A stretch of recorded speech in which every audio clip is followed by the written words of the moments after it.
comunitaria intrahospitalaria, ¿no? Pero ya desde el año pasado la doctora ha apuntado, ¿no?, los dos temas en una sola clase, ¿no? Es bastante extenso, pero bueno, vamos a tratar de resaltar las cosas más importantes que ustedes deben saber. La neumonía la podemos clasificar en varios tipos, de acuerdo a dónde se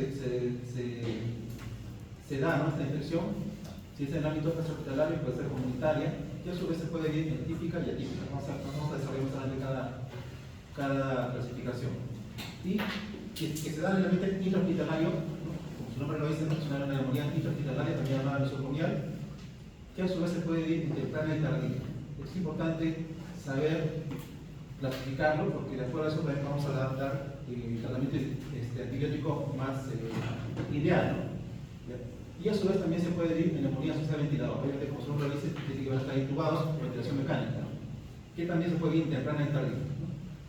Y siempre tomo este concepto acá porque hasta ahora sigo escuchando a algunos colegas hablar de este término, ¿no?, neumonía asociada a cuidado sanitario, ¿no?, que ya en anteriores guías se mencionaba, ¿no?, de muchos años atrás, ¿no?, pero que actualmente ya se prefiere ya no usarlo, pero igual lo pongo para que, si es que lo escuchan, simplemente lo tengan como noción, pero no como diagnóstico como tal, ya que anteriormente también requería un tratamiento antibiótico que era muy similar a una neumonía hospitalaria, ¿no? Entonces ya con el correr de los años se ha visto de que era preferible, ¿no?, tenerlo como un antecedente, ¿no?, y manejarlo quizás una neumonía comunitaria, obviamente con antecedentes de haber estado hospitalizado, ¿no?, o que tenga algunas características, ¿no? Pasando de lleno a la neumonía en la comunidad, ahí tenemos algunas guías, básicamente unas guías hospitalarias, ¿no?, como el Hospital Loaiza, la guía de la ATS de ITSA, ¿no?, y acá hay una guía colombiana, un curso colombiano, de lo más importante. Y esta es una guía que salió este año, ¿no?, la guía francesa, ¿ya?, que es multidisciplinaria, ¿no?, que agrupa tanto la sociedad respiratoria, ¿no?, sociedad de microbiología y infectología. Y también, claro, puedo revisar ayer una guía de la ATS, lo último, que básicamente trata solo de algunos aspectos en cuanto a la neumonía comunitaria. Ya pasando al concepto, a la introducción de la neumonía comunitaria, incluye un amplio espectro de presentaciones que oscilan desde un cuadro leve a formas graves que pueden estar en ingreso hospitalario o incluso estancia UCI, ¿no?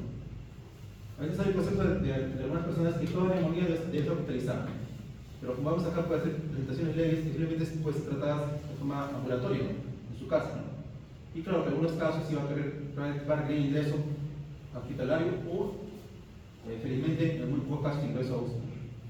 Y siempre los extremos de la vida son los más importantes, que podrían tener una afectación, ¿no?, de mayor riesgo de mortalidad, especialmente en los mayores de 65 años. Continúa siendo un problema actual, ¿no?, ya que se ha visto de que a pesar, ¿no?, de que hay nuevos antibióticos, ¿no?, ha habido un incremento, ¿no?, en hospitalizaciones por neumonía, ¿no?, y especialmente, ¿no?, en la época de COVID. Pero las causas de mortalidad, ¿no?, en todas las edades, en todo el mundo, y se asocia una mortalidad a corto y largo plazo, ¿no?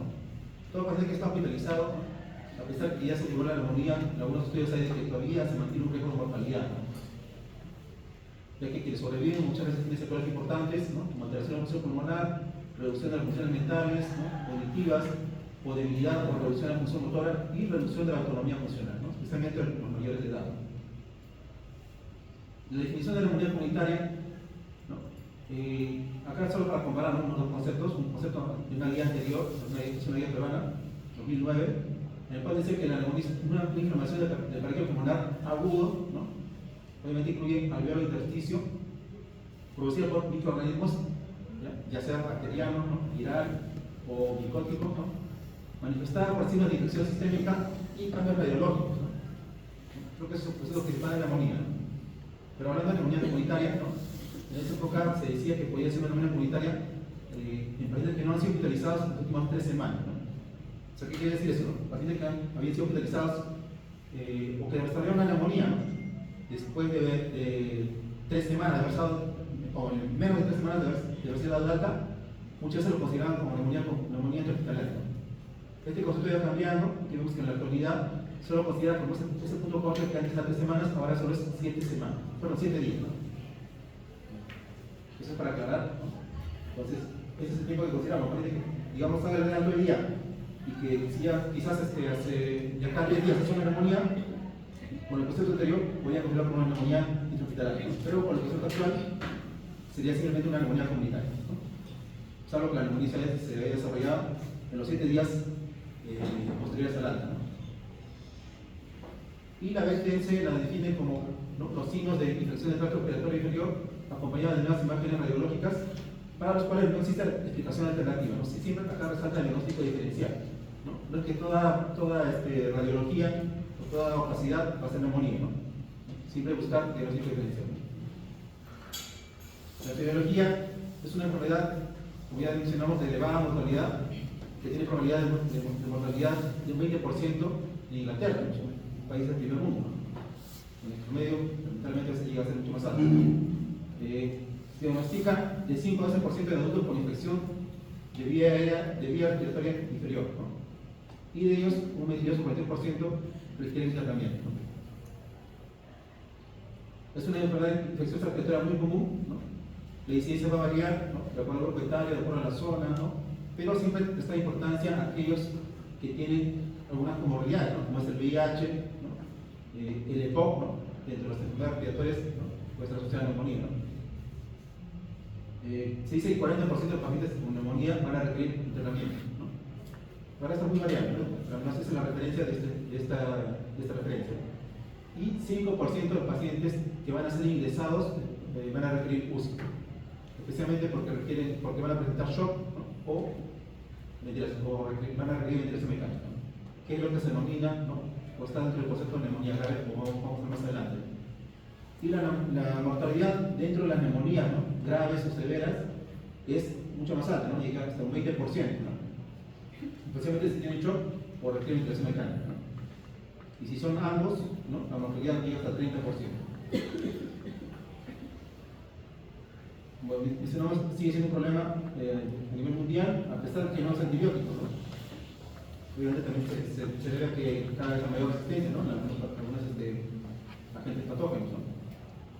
Y la OMS la define como la tercera causa de mortalidad a nivel mundial, ¿no?, casi detrás de las enfermedades cerebrovasculares, ¿no?, o las enfermedades neoplásicas, ¿no? Y la mortalidad que mencionamos, ¿no?, que es mucho más elevada, ¿no?, cuando el paciente requiere ingresar a UCI. En la atención primaria, ¿no?, más o menos un 3 a 5% de las consultas van a ser una neumonía comunitaria. Como ya dijimos muchas veces, son neumonías leves, que requieren tratamiento ambulatorio nada más. Y la incidencia, ¿no?, como ya mencionamos, es más alta en los extremos de la vida, ¿no?, mayor de 65 años y menor de 5 años, ¿no? La incidencia en nuestro medio es desconocida, ¿no?, especialmente en la población adulta, ¿no? Hay datos que sí, bueno, de neumonías, incidencia de neumonías en población pediátrica, ¿no?, de 5 años, porque en esa población sí requiere una notificación obligatoria, lo cual no se da en la población adulta. Por eso es que no tenemos una estadística fiable, ¿no?, confiable de la incidencia de neumonía. A nivel mundial, la incidencia es de 5 a 15%, más frecuente en los extremos de la vida, como decimos, mayores de 65 años, estación de invierno, ¿no? En esta época hay bastantes neumonías, y vamos a ver algunos casos que pude recopilar, ¿no?, y las personas con factor de riesgo social, ¿no?, que también vamos a analizar más adelante. Algunas estadísticas, ¿no?, por ejemplo, acá en el 2008 era la tercera causa de muerte, ¿no?, y en 2014 fue la segunda causa de muerte, ¿no? Bueno, y como comprenderán, ¿no?, en época de pandemia fue la primera causa de muerte, la neumonía comunitaria. Ahí solo para comparar, ¿no?, en época de pandemia y ya cuando pasó la pandemia, ¿no?, había mayor número de casos de neumonía, ¿no?, incidencia, y esto fue disminuyendo en la época ya 2023, que empezó a bajar los casos de COVID, ¿no?, tanto la incidencia como la mortalidad. En cuanto a etiología, como vemos acá, no supera el 40% de los casos, ¿no? O sea, casi un 60% de los casos, muchas veces no vamos a poder establecer la etiología de la neumonía, ¿no? Pero eso no quiere decir que no la debamos buscar, ¿no? Entonces, muchas veces la confirmación etiológica de la neumonía va a depender de la técnica empleada, ¿no? Ya vamos a ver más adelante cuáles exámenes vamos a pedir, ¿no? Pero lo que vamos a ver es que la principal causa de neumonía comunitaria es el grupo neumonía, ¿no? Le siguen frecuencia los atípicos, entre los cuales tenemos los tres más relevantes, ¿no? Mycoplasma pneumoniae, clamidia, ¿no? Bueno, Coxiella también está, pero también acá se incluye la legionela, ¿no? También entra en importancia los virus respiratorios, ¿no?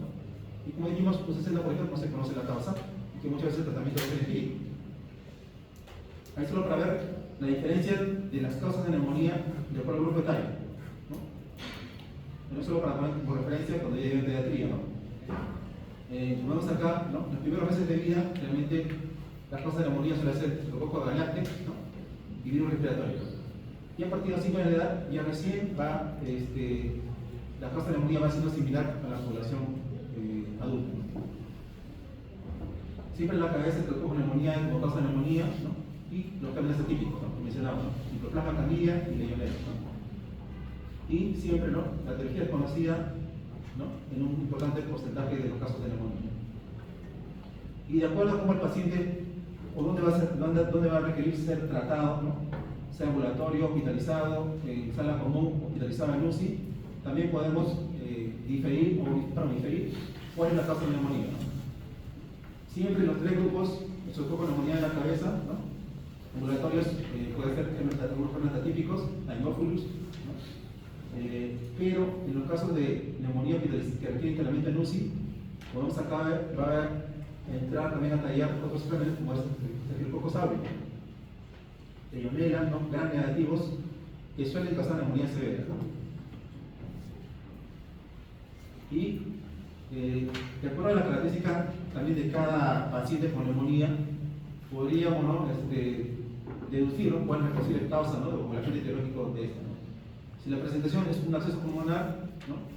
Siempre pensar en Staphylococcus aureus anaerobio, ¿no? También algunos hongos, o también pensar o sospechar en tuberculosis, ¿no? Si el paciente es alcohólico, Staphylococcus neumonía, obviamente por su condición de alcohólico, que a veces vomita, no se alimentan bien, puede haber también por anaerobio, ¿no? Por Klebsiella, ¿no? Si se ha aspirado, ¿no? Obviamente lo principal es que el contenido de la boca se ha aspirado y ha pasado a nivel pulmonar y eso puede generar neumonía, ¿no? Y entonces pensar siempre en anaerobio, ¿no? O enterobacterias, ¿no? Si hay daño pulmonar estructural, ¿no? Porque casi siempre veo, ¿no? En mi servicio, ¿no? Pacientes con bronquiectasias, pacientes con EPOC, ¿no? O con problemas fibróticos, ¿no? Siempre pensar en pseudomonas, ¿no? También Staphylococcus aureus, ¿no? En EPOC, Haemophilus influenza a la cabeza, ¿no? Pero también pseudomonas, ¿no? Si ha viajado recientemente en cruceros, está la legionela, ¿no? Si ha entrado a cuevas donde ha habido murciélagos, está el histoplasma, ¿no? Exposición a aves o pájaros, Clamidia psittaci, ¿no? Y en VIH, ¿no? Siempre se debe tratar de saber cuál es su nivel de CD4, ¿no? Ya que de acuerdo a eso también podemos sospechar cuál es la causa de la neumonía, ¿no? Si el CD4 está elevado, más de 200, generalmente la neumonía va a ser, la etiología de la neumonía va a ser como en un paciente inmunocompetente, ¿no? Sobre todo con neumonía, Haemophilus o Mycobacteria, ¿no?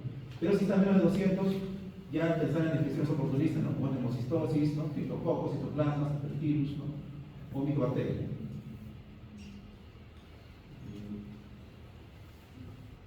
Y si ha habido, ¿no? Una, como es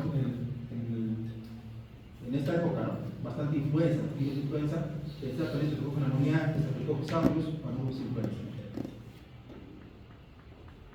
Y acá algunas características también de cada agente etiológico, ¿no? Es casi lo mismo, pero quizás solo específicamente en estos cinco principales agentes etiológicos de neumonía, ¿no?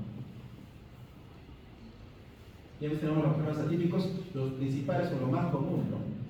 Pero también hay problemas atípicos menos comunes, ¿no? Incluso los virales también se considera que causan también una neumonía de clasificación atípica, ¿no?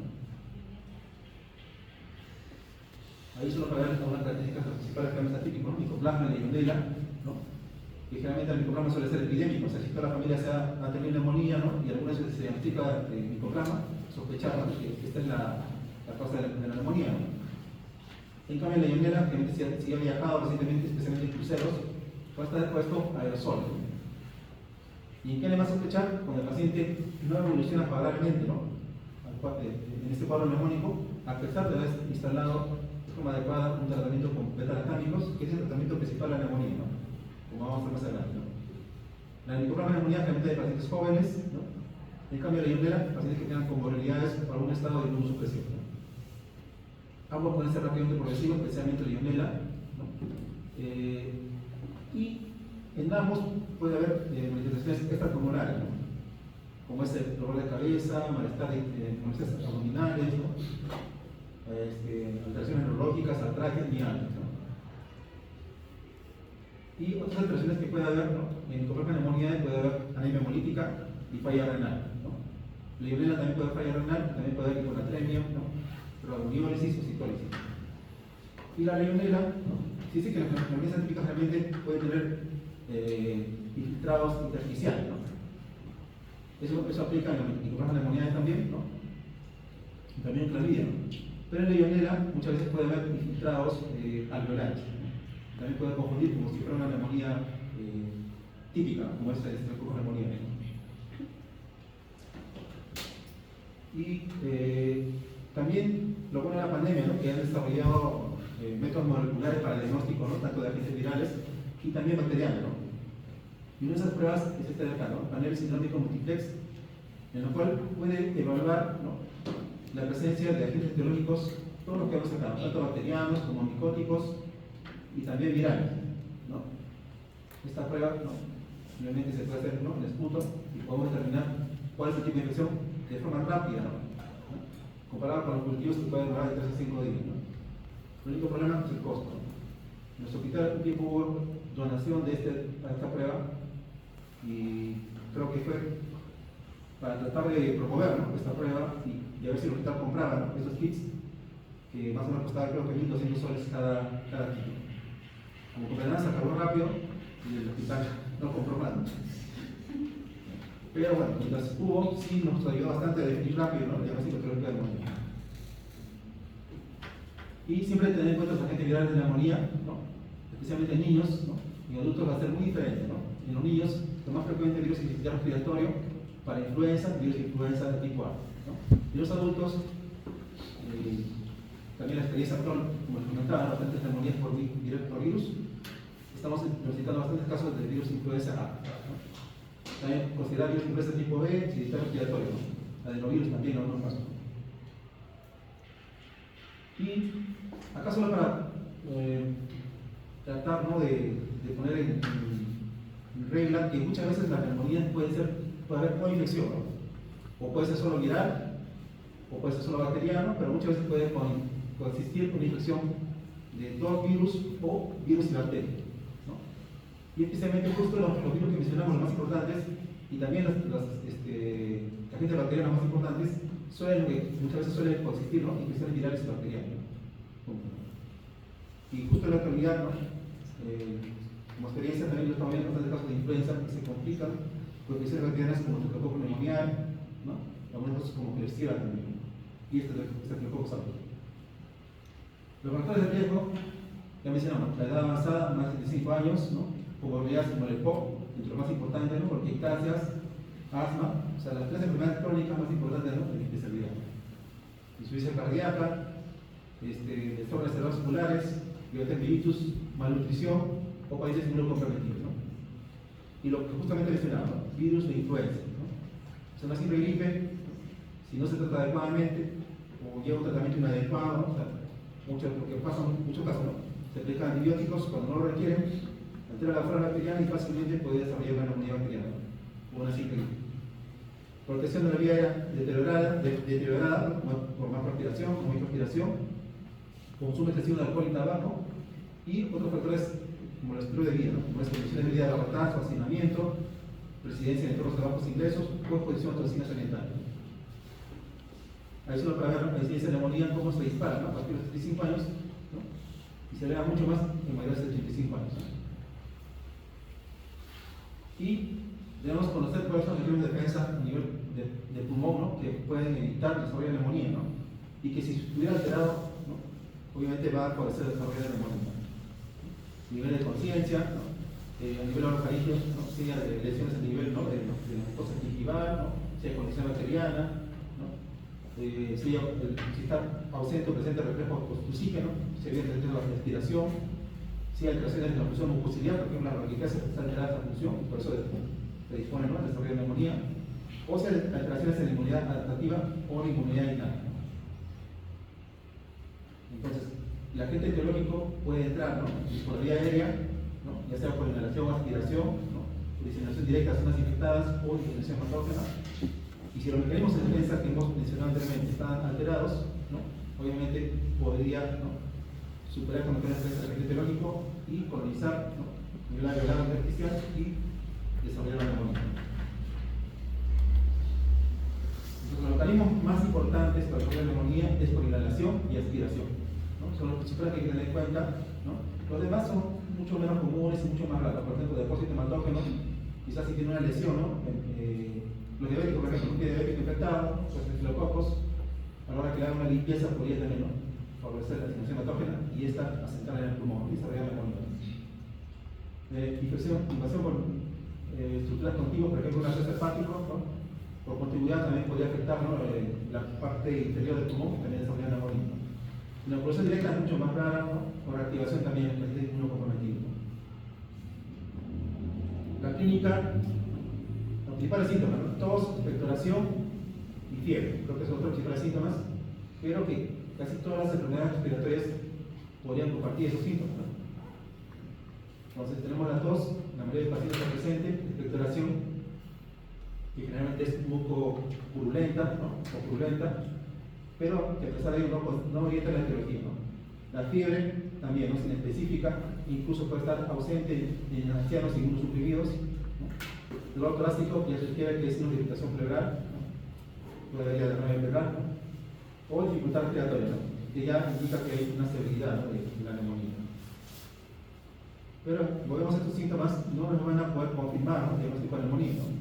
La sensibilidad es baja, ¿no?, igual que la toxicidad. Otros signos que podemos encontrar: taquipnia, ¿no?, hipoxemia, ya requiere obviamente una gasometría, ¿no?, aunque también podemos usar la saturación, el pulsímetro, ¿no?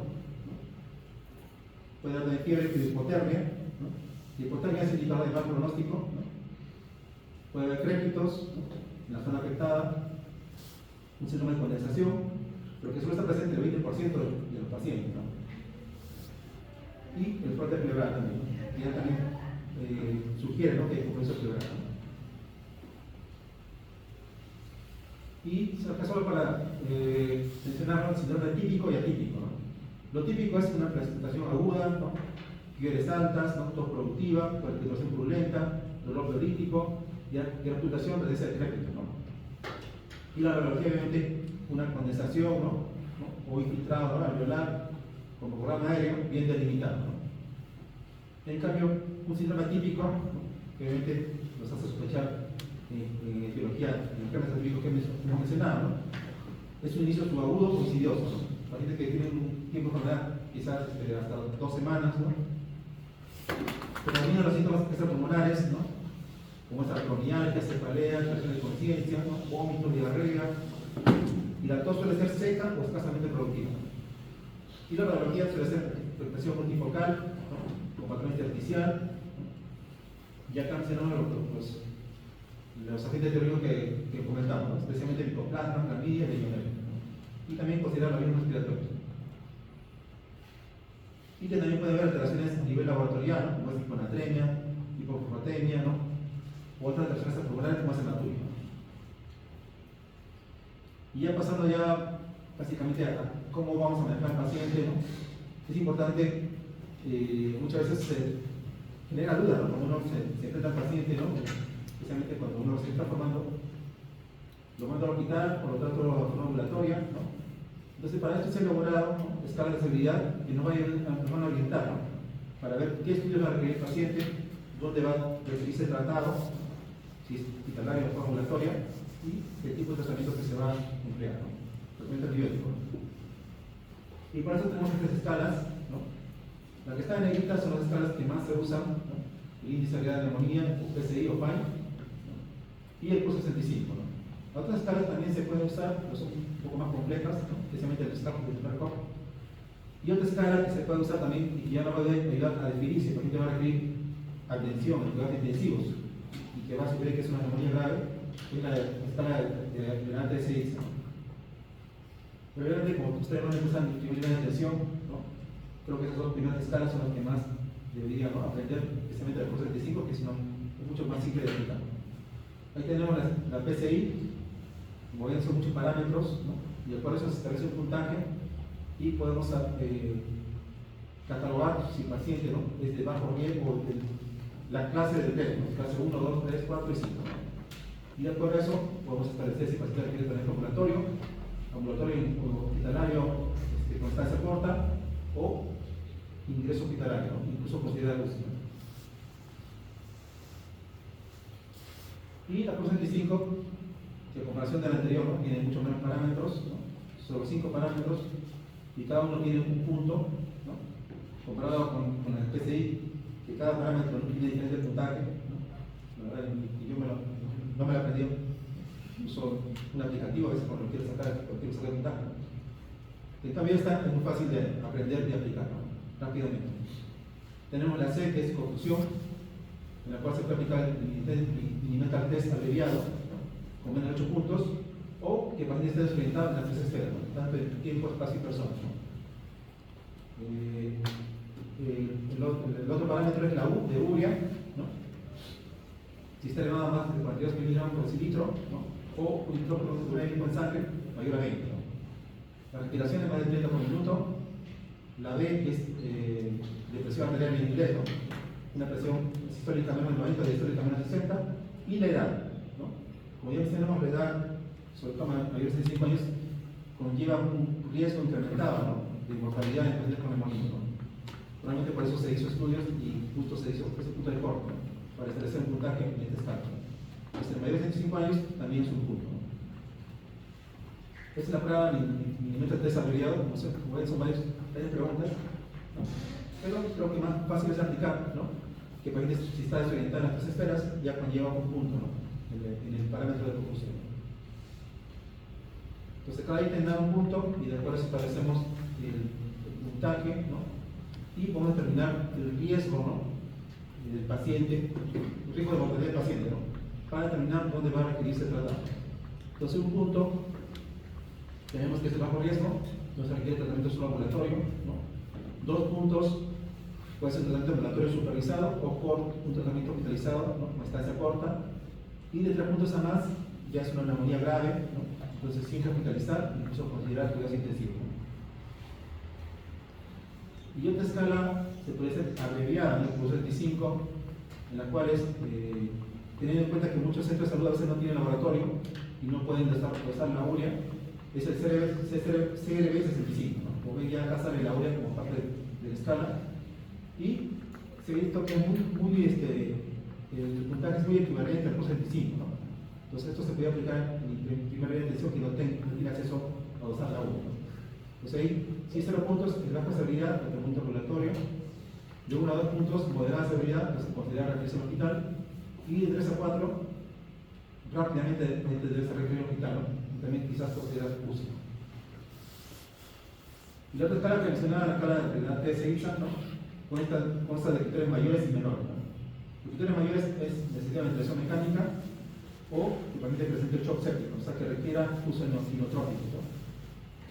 Y los criterios menores, ¿no?, encontramos la frecuencia respiratoria, el PaPO2 menor de 250, un nitrógeno ureico en sangre elevado, ¿no?, trombocitopenia, leucopenia, ¿no?, hipotermia, infiltrados multiglobales, que tengan un grado de confusión de solitación, o una hipotensión que requiere líquidos endovenosos. Acá me será si se requiere neutrópico, ¿no?, porque si requiere neutrópicos es un shock séptico. Entonces, todo paciente que tenga, basta que tenga un criterio mayor, ya debemos considerar ingreso a UCI y tenemos que evaluar una neumonía grave, ¿no? Y, o si tiene 3 criterios menores, ¿no?, también igual, ¿no?, considera ingreso a UCI, ¿no? Entonces podemos usar la escala que he mencionado, ¿no?, para ver cuándo el paciente va a requerir hospitalización, ¿no? Pero acá también, en esta guía del CEPAP, una guía española, también sugiere que se debe considerar hospitalización en aquellos pacientes que no tengan un soporte familiar, ¿no?, que tengan comorbilidades que puedan empeorar el pronóstico de la neumonía, ¿no?, que tengan enfermedad neuromuscular, drogadicción, ¿no?, muchas pacientes no van a completar el tratamiento, que tengan hipoxemia, ¿no? Muchas veces el paciente puede tener post 25, 0 puntos, ¿no?, Y por eso no vamos a decir que puede ser trastorno ambulatorio, ¿no? Si es que está desaturado, ¿no? O tiene hipoxemia, ¿no? Situación psicológica inadecuada, intolerancia digestiva, ¿no? Obviamente, si no tolera la vía oral, vamos a tener que usar tratamiento endovenoso, y eso solo se puede hacer como hospitalario. Hallazgos radiológicos que tratan con complicaciones de la neumonía, ¿no? Como estabilización de la red pleural, ¿no? Otras enfermedades, ¿no? que dificulten, ¿no? El manejo domiciliario. El examen de laboratorio, ¿no? Creo que lo básico que pedimos, ¿no? Hemograma, bioquímica, ¿no? Glucosa creatinina, marcadores biológicos como es el PCR, procalcitonina, ¿no? O el BCG, ¿no? La gasometría, la radiografía de todo, ¿no? Creo que esos son los principales, ¿no? Pero como comprenderán, eso no nos va a decir cuál es la etiología de la neumonía, ¿no? Entonces, para poder confirmar la etiología de la neumonía, tenemos el Instituto de ese gran cultivo para células comunes, los hemocultivos, antígenos y hemoglobina para algunos agentes etiológicos como la ionela, ¿no? Estudios serológicos, ¿no? Como es inmunoglobulinas, y el PCR, ¿no? Que es la reacción en cadena polimerasa, ¿no? Entonces, lo principal, creo que suele aplicarse más, ¿no? Es la adquisición de gran y cultivo, ¿no? Del esputo, ¿no? Pero no simplemente que el paciente junte, ¿no? Flema, se puede decir, ¿no? Sino que esta flema debe tener características para ser considerada una muestra adecuada, ¿no? Y que se traduzca que es una muestra, una selección del trato respiratorio inferior, ¿no? Entonces, esta muestra debe tener estos criterios, ¿no? Células polimorfonucleares mayor de 25 y células epiteliales menor de 10, ¿no? Entonces, este cultivo tiene una sensibilidad aproximadamente del 50%, ¿no? Muchas veces en el hospital vemos resultados, ¿no? Ponen un agente etiológico que es resistente, ¿no? Casi a todo, pero no cumple estas características, ¿no? Si tiene más células epiteliales, quiere decir que es solo una muestra, ¿no? En nivel bucal. Muchas veces le toman un aspirado faríngeo y le mandan un aspirado bronquial, ¿no? Fácilmente yo sé poder confirmar si es una muestra porque yo soy en neumología cerebral, se dice que hace broncoskopía, ¿no? O el paciente no puede decir si está estado intubado, ¿no? Si está intubado, obviamente sí ahí le pueden introducir una sonda y le aspirar, ¿no? Pero hay una mala práctica, se puede decir, ¿no? Que para apuntar la muestra le hacen solo un aspirado faríngeo. Los hemocultivos, ¿no? Que también se pueden solicitar, especialmente en neumonías graves, ¿no? Pruebas con antígenos para detectar antígenos de Legionela o neumococo en la orina, ¿no? Y las pruebas, como es la reacción de cadena polimerasa, que cada vez se aplica más, especialmente para despertar infecciones por virus, ¿no? Y serología, inmunoglobulinas para el microplasma y clamídico. En nuestro medio, lo que más estamos usando, ¿no? Es gran cantidad de puntos en cultivos y, como ya mencionaba, ¿no? Desde la pandemia de influenza ya se empezó a usar las pruebas, ¿no? Para la detección viral, ¿no? Y obviamente esto ha mejorado después de la época del COVID, ¿no? La verdad no tenemos antígenos para hemoglobina para detectar la Legionela o el neumococo, ¿no? Ni tampoco esta prueba de inmunoglobulina, ¿no? Entonces, ¿en qué pacientes se debe recomendar la prueba de gran cultivo? ¿No? En todo el paciente que requiere tratamiento hospitalario, ¿no? Por lo menos acá, en esta guía chilena, menciona que no se debe realizar detección de gran cultivo en pacientes que son diagnosticados de neumonía y que requieren manejo ambulatorio, ¿no? Y en cambio, sí, los pacientes que están hospitalizados, especialmente aquellos que tengan una neumonía grave, ¿no? O pacientes que van a recibir tratamiento empírico, ¿no? Para los estafilococcus o pseudomonas aeruginosa, ¿no? O que no están colonizados con esta bacteria, ¿no? O pacientes que estuvieron hospitalizados y que desarrollan neumonía o que reciben antibióticos en los últimos 3 meses. Entonces, cuando vamos a sacar paciente ambulatorio, siempre lo básico es una radiografía de tórax, ¿no? Como ya mencionamos, no hay diagnóstico de neumonía, se debe confirmar la presencia de infiltrado, ¿no? Y lo demás es muy opcional, ¿no? Si sospechamos que de repente se puede complicar el paciente, ¿no?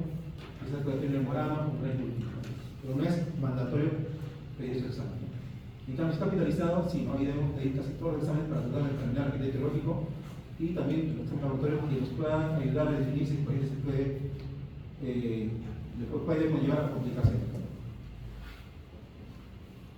Acá otra guía menciona igual, ¿no? El paciente ambulatorio no requiere exámenes, ¿no? De confirmación bacteriológica, en cambio los pacientes hospitalizados sí, ¿no? Y mientras más compleja sea el manejo que se va a dar con cuidados intensivos, ¿no? Mayor va a ser la cantidad de exámenes que se va a asignar. Entonces, la procalcitonina la potencia reactiva, ¿no? Que también podemos usar para poder diferenciar, ¿no? Si estamos frente a una neumonía bacteriana o viral, ¿no? Hay puntos de corte que nos pueden ayudar a predecir, ¿no? De qué tipo de infección estamos, ¿no? Acá, por ejemplo, en la procalcitonina, ¿no? Por los puntos de corte que más se usa es el 0.5, ¿no? Mayor 0.5 nos sugiere más una infección bacteriana, menor 0.5 sugiere más una infección viral. El PCR, procalcitonina en el hospital, ¿no? Solo para también comentarlo, hubo un tiempo, luego se acabó reactivo, ¿no? Es una prueba cara en realidad, ¿no? Nivel particular debe estar a unos 150, por ahí más o menos. En cambio, el PCR sí es una prueba que incluso en la primera detención, en la detención primaria, ¿no? También lo tenemos en el hospital, ¿no? El resultado es mucho más rápido, ¿no? Y también, ¿no? Si está muy elevado, también podría sospechar, ¿no? Si estamos en infección bacteriana o viral, ¿no? El punto corte que la mayoría de literatura menciona es el 100. Entonces, el uso de estos biomarcadores nos puede ayudar a reducir la resistencia microbiana, obviamente, para evitar el uso innecesario de antibióticos, ¿no? O usarlo de forma prudente.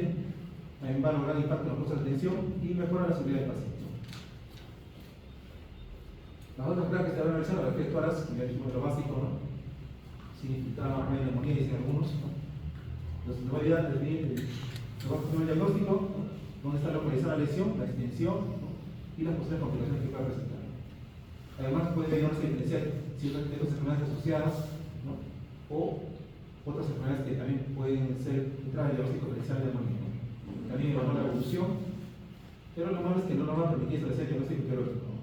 Si bien hay características para cada agente biológico, no es factor neumónico, ¿no? Para poder determinar la causa de la neumonía, ¿no? Así tenemos los homogéneos, asociamos más a una neumonía bacteriana, si hay especificación multilobar, una neumonía neumocócica, si un deterioro aerológico rápido, ¿no? Una evolución rápida, como mencionamos, ¿no? En los diapositivas anteriores, puede ser legionela, o si hay cavitación en neumotoras, ¿no? Puede ser Staphylococcus aureus, ¿no? La tomografía, ¿no? Que felizmente también ya tenemos en el hospital, ¿no? A pesar que se están valorando por épocas, posee una mayor sensibilidad de la radiografía para detectar las lesiones infiltradas, ¿no? Detectan un peso de infiltrados más para la radiografía, ¿no? Y lo principal permite además diferenciar, ¿no? Un proceso infeccioso y no infeccioso, ¿no? Como ya mencionamos, a veces hay opacidades, ¿no? Que muchas veces resultan siendo un cáncer, ¿no? O quizás bronquiectasias, ¿no? Otras enfermedades, ¿no? Se dice que la TOC no aporta información adicional, salvo sospecha de complicaciones. ¿Qué significa eso? Si yo en la radiografía ya veo un infiltrado, ¿no? Tiene leucocitosis, ¿no? ¿Para qué voy a hacer tomografía? Normalmente el paciente tiene una evolución, ¿no? Una mala evolución, ¿no? Mayor compromiso respiratorio, ¿no? Ahí quizás puede ir una tomografía. Entonces está indicada en neumonías que no logran estabilidad clínica o para evaluar complicaciones. Creo que estas son las principales indicaciones para la tomografía. Entonces, ¿para qué se debe pedir en todo paciente con clínica sugestiva? ¿No? A pesar que muchos pacientes a veces no tienen, ¿no? Infiltrado, ¿no? Pero igual se debe pedir, ¿no? Obviamente, si la radiografía aparentemente normal y yo tengo todavía sospecho de una neumonía, también podría pedir una tomografía, ¿no? Para confirmar este proceso, ¿no?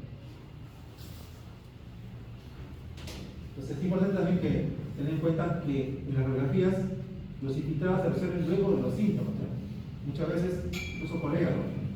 Tiene una neumonía, ya dejó de usar oxígeno, ¿no? Ya no tiene oxígeno, pero la radiografía sigue infiltrado, nos llaman quizás para prolongar tratamiento antibiótico, ¿no? O quizás es una broncoskopía, ¿no? Porque no se puede confirmar, pero la evolución está adecuada, ¿no?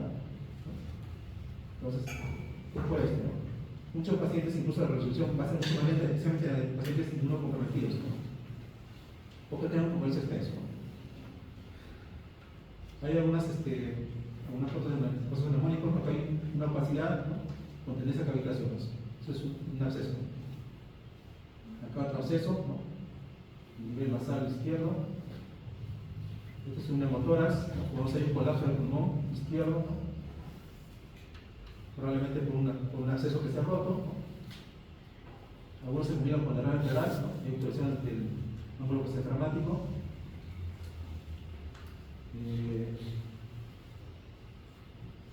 No hay alguna teoría de neumonía que nos diga o sugiera, ¿no? Si es que hay derrame pleural, yo sospecharía más este biológico, ¿no? Puede ser, por ejemplo, cocos, el grupo pneumoniae o Klebsiella, ¿no? Pueden dar derrame pleural. Obviamente, si yo tengo derrame pleural en un paciente con diagnóstico de neumonía, debo tratar, ¿no?, de pulsar para confirmar si hay complicaciones como si fuera una epidemia, ¿no? Acá una hematocele, ¿no?, que eso es complicación de una neumonía por infección estafilocócica.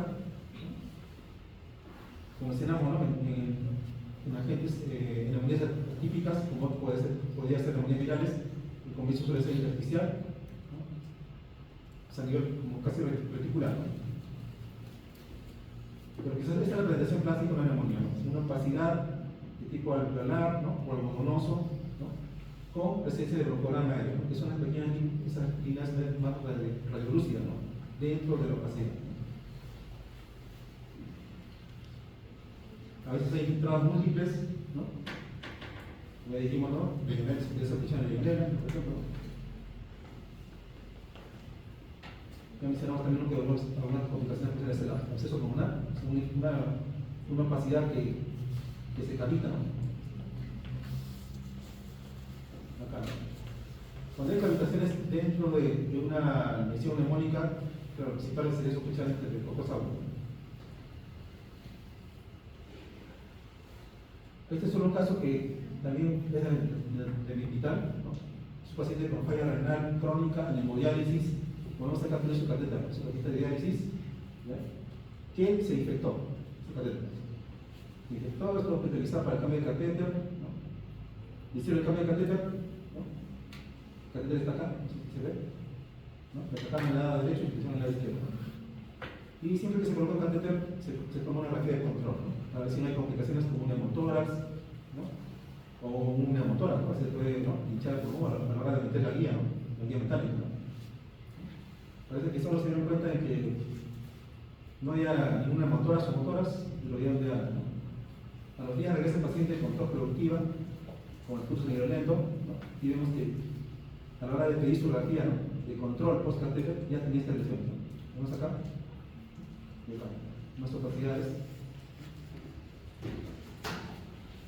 Entonces lo hospitalizan, y se pone a revisar el cultivo del catéter, ¿no?, que cambiaron el anterior, y resulta que salió Staphylococcus aureus, ¿no? Entonces el paciente vuelve a ingresar, ¿no?, y vemos acá que ya esa opacidad que estaba acá se cavita, ¿no? O sea, sería un proceso pulmonar, ¿no? Y acá el ángulo se empieza a obturar también, ¿no? Entonces, el tratamiento, como si mal no recuerdo, era sensible al levotiroxacino, y por alguna razón, el infectólogo a veces indica un tratamiento, ¿no?, hasta esperar una nueva prueba, ¿no?, por equiliograma, ¿no?, el tratamiento por 7 días, ¿no? Es lo que autoriza el infectólogo, ¿no? Entonces, parece que el colega de medicina interna pensó que solo era ese tipo de tratamiento, ¿no? Entonces, 7 días se lo dieron de alta. Si bien el paciente mejoró, pero a los días de haber sido de alta, nuevamente presenta tos productiva con hemoptisis, ¿no? Y esta es su grafía de control, ¿no? Sigue la lesión cavitaria y aparece otro en el lado izquierdo, ¿no? Y esto se debe a que no le hicieron seguimiento, ¿no?, al paciente, ¿no? Generalmente cuando es una lesión cavitaria, un absceso, ¿no?, el tratamiento debe ser de por lo menos 3 o 4 semanas, ¿no? En cambio acá se le dio una semana. Obviamente cuando ya pudimos confirmar el resultado anterior, ¿no?, y el nuevo resultado, se vio que era el mismo germen con el mismo patrón de sensibilidad, ¿no? Entonces se le volvió el tratamiento y ya el paciente mejoró. La verdad ya no puede seguirlo y tampoco le tomó una grafía de control, ¿no?, pero lo que me dijeron que el paciente debía mejorar clínicamente. Es otro paciente, ¿no?, donde hay lesiones intersticiales y resultó siendo una neumonía por influenza, ¿no? Justo se puede decir el tercio superior, ¿no?, comparado con el tercio superior, que además tiene lesiones de tuberculosis también, ¿no?, que hay lesiones más de tipo fibrosas. Pero abajo sí se ve, ¿no?, más infiltrado reticular, ¿no? Este es otro paciente con una neumonía, ¿no?, también con opacidad, pero que hay una opacidad mucho más marcada, ¿no? Y le tomamos una tomografía y resulta que también tiene una telectasia y acá se hace poco neumonía. Este otro paciente, igual, una mayor opacidad, casi 2 tercios inferiores del tórax de derecho, pero que además presenta, ¿no?, un arresto pulmonar, ¿no? Acá hay un nivel hidroaéreo. La tomografía se confirma eso. Inicialmente se pensaba que era un quiste diacrítico, ¿no?, pero en la tomografía se ve que no, se ve, ¿no?, el absceso, y hay componente neumónico también, ¿no?, abajo, ¿no?, del absceso. Otro paciente, ¿no?, que también igual, muchas veces pacientes que vienen con disnea, tos productiva, ¿no?, que a veces es mucoide, ¿no?, quizás puede tener fiebre, ¿no?, rápidamente, si en esta radiografía lo toman como neumonía, ¿no?, pero si no ve los antecedentes, es un paciente hipertenso, ¿no?, que además tenía neumonías inferiores, ¿no?, se le dio el eléctrico y esto mejoró, no tengo esa radiografía de control. Entonces, a veces se confunde, ¿no?, insuficiencia cardíaca congestiva, ¿no?, con neumonía, ¿no? Este es otro paciente. Allá. Es un paciente que también manejaba inicialmente como neumonía, ¿no? Más o menos en enero ya tenía esta radiografía similar a esta, ¿no? Le dieron neumonía, mejoré parcialmente, pero seguía con tos productiva, escasa y ocasionalmente con puntos de violencia, ¿no? Entonces se toma una tomografía, ¿no?, porque esa ya no es la evolución de una neumonía, ¿no? No voy a estar dando antibióticos nuevamente, entonces tengo que hacer exámenes, ¿no?, para descartar las posibles causas, y vemos que tiene lesiones nodulares, ¿no? Y la cisorroboscopía resultó siendo un cáncer, un adenocarcinoma. Y este es uno de los otros pacientes que vimos, ¿no?, con diabetes mellitus mal controlada, ¿no?, que siguió esta emergencia con insuficiencia respiratoria, una acidosis diabética. Le tomé esta radiografía y ven, ¿no?, sus opacidades que parecen más intersticial, ¿no?, acá como si estuviera más consolidado, ¿no?, parece que hubiera unas lesiones nodulares, ¿no?, y le toman su tomografía, vemos un poco más cerca, y ven lesiones nodulares, ¿no?, paciente diabético que había bajado de peso, pero obviamente la baja de peso era por un mal tratamiento, ¿no? Diabéticos que no llevan un buen tratamiento también bajan de peso, ¿no? Obviamente como baja de peso necesitaba más en tuberculosis, en un cáncer, ¿no?, y más con estas lesiones nodulares, ¿no?